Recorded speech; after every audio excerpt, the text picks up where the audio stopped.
हाँ, बकवास पर आपको खुशामदीद। शिद्दत ड्रामे की अगली किस्त में आप देखेंगे कि सुल्तान की असलियत असरा को पता चलती है तो इसका रिएक्शन देखकर वाकई दुख हुआ। कितनी मोहब्बत की थी इसने सुल्तान से। एक बार वो सुल्तान को छोड़ आई थी क्योंकि वो दूसरी लड़कियों में दिलचस्पी लेता है।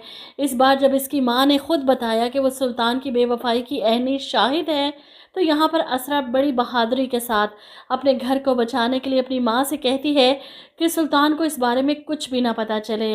वो खुद अपने आप को सुल्तान के लायक बनाना चाहती है। इसे जो दूसरी लड़कियों में नज़र आता है इसमें क्यों नहीं नज़र आ रहा। असल में असरा बेवकूफ़ ये नहीं समझ पाई कि सुल्तान जो हर वक्त इस पर तंज करता रहता है, कभी इसके कपड़ों पर, कभी इसके मेकअप पर, कभी इसके बालों पर, कभी इसके खानों पर, इसे असरा पर तनकीद करना अच्छा लगता है। वो जानबूझकर असरा को इस हुलिये में रखना चाहता है ताकि खुद इससे नुमाया लग सके। हर कोई सुल्तान पर रश करे, इसकी पर्सनैलिटी पर, और असरा को देखकर अफसोस करे। इसे इस बात का डर है कि असरा अगर खूबसूरत लगने लगी तो कहीं सुल्तान की पर्सनैलिटी मानद ना पड़ जाए। असरा को ये बात समझ नहीं आ रही कि वो चाहे कुछ भी कर ले, सोने की बन के भी इसके सामने आ जाए ना तो सुल्तान को राज़ी नहीं कर सकती। ये बात इसे समझनी होगी। अपनी ज़िंदगी ज़ाया कर रही है एक बेहिस मर्द के पीछे। बहरहाल अगली किस्त में आप देखेंगे कि परीज़े की तबीयत कुछ संभलती है तो नौफिल इसे हिम्मत देता है, इसे समझाता है कि आप खुद पर तरस खाना छोड़ दें। आप सुल्तान से इसकी बेवफाई का बदला भी तो ले सकती हैं। इस पर परीज़े परेशान हो जाती है। ये आप क्या कह रहे हैं? ऐसा कैसे हो सकता है? आप नहीं जानते सुल्तान के बारे में। हम सुल्तान से नहीं जीत सकते। जिस पर नौफिल कहता है कि ये एक शरीफ इंसान की कमज़ोरी होती है कि वो बुराई से लड़ने से पहले ही हार मान जाता है। लेकिन मिस परीज़े, मैं हार मानने वालों में से नहीं हूँ। जवाब में परीज़े इसे डराने की कोशिश करती है। जिस बिसात पर आप इसे हराना चाहती हैं ना, वो भी सुल्तान की खुद की बिछाई हुई है।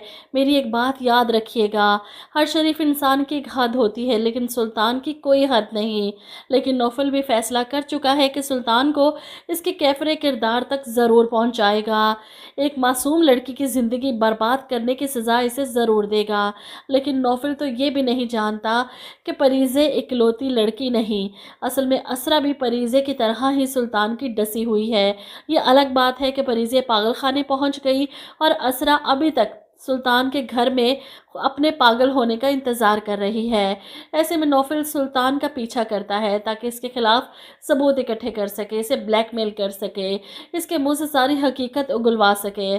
सुल्तान जो अपनी दोस्त के साथ बैठा लंच कर रहा था और बार बार असरा की कॉल आ रही थी, इस पर वो परेशान होकर कहता है, क्या बताऊं यार, मुझे तो लगता है कि शादी करके फंस गया हूँ। घर में है लेकिन हर वक्त मुझे याद करती रहती है, मैसेजेस करती रहती है, सर दर्द है भाई। जिस पर सामने बैठी लड़की कहती है, वैसे असरा ऐसी लगती तो नहीं है।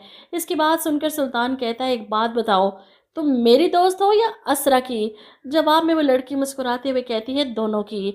और यहाँ पर सुल्तान इस पर अपना हक जताते हुए इसका हाथ पकड़कर कहता है, तुम सिर्फ मेरी दोस्त हो, असरा की नहीं।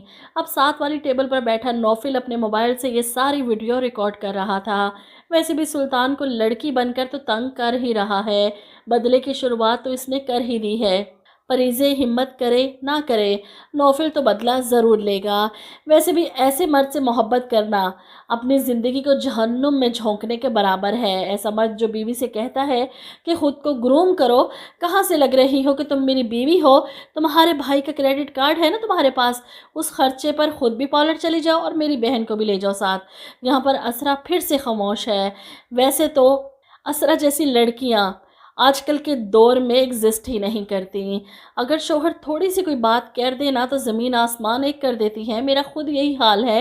मेरा शोहर मुझे कोई बात कर दे तो मुझसे बर्दाश्त नहीं होती। सब बीवियों का यही हाल है। असरा अनोखी है, इस दुनिया की मखलूक लग ही नहीं रही। बहरहाल ड्रामे में इसको किरदार ऐसा दिया गया है जो कि बीवी पूरी कायनात में हो ही नहीं सकती। आजकल के दौर में तो बिल्कुल भी नहीं हो सकता है। पुराने दौर में हमारी नानियाँ दादियाँ जो थीं वो ऐसी थीं, असरा जैसी। बहरहाल अगली किस्त में आप देखेंगे कि असरा हाला के साथ पॉलर से होकर आती है तो सुल्तान इसे पूछता है, कहाँ गई थी आज? जिस पर वो बताती है, हाला के साथ पॉलर गई थी। जिस पर सुल्तान कहता है, खुद भी कोई सर्विसेज ले लेनी थी, अपना हाल तो देखो। जिस पर असरा परेशानी से अपनी स्किन पर हाथ फेरती है। मैंने फेशियल करवाया है। ये देखकर सुल्तान तंज करता है, तुम्हारे चेहरे से तो लग ही नहीं रहा। वहाँ जाना था ना जहाँ हाला जाती है, इसकी स्किन देखो कैसे ग्लो कर रही है। जिस पर असरा कहती है वहीं गई थी। और यहाँ पर भी सुल्तान तंज करने से बाज नहीं आता।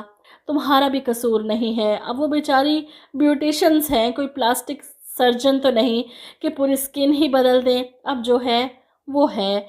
वो असरा को देखकर तंज करता है, जैसे इसके सामने कोई बदसूरत तरीन लड़की खड़ी हो, जैसे आईना दिखाकर सुल्तान खुद से हमदर्दी दिखा रहा हो कि मैंने तुम जैसी बदसूरत लड़की से शादी कर ली। असरा को सुल्तान का यह रवैया दुख देता है, लेकिन जवाब में वो एक लफ्ज़ भी नहीं कहती। जिस दिन सुल्तान के सामने बोलना शुरू कर देगी, शायद अपनी इज्जत नफ्स वापस हासिल कर लेगी, जो इसने सुल्तान के कदमों तले रोन दी है। और रोज़ इस पर पाँव रखकर कुचलने के बाद सुल्तान को दिली सुकून मिलता है।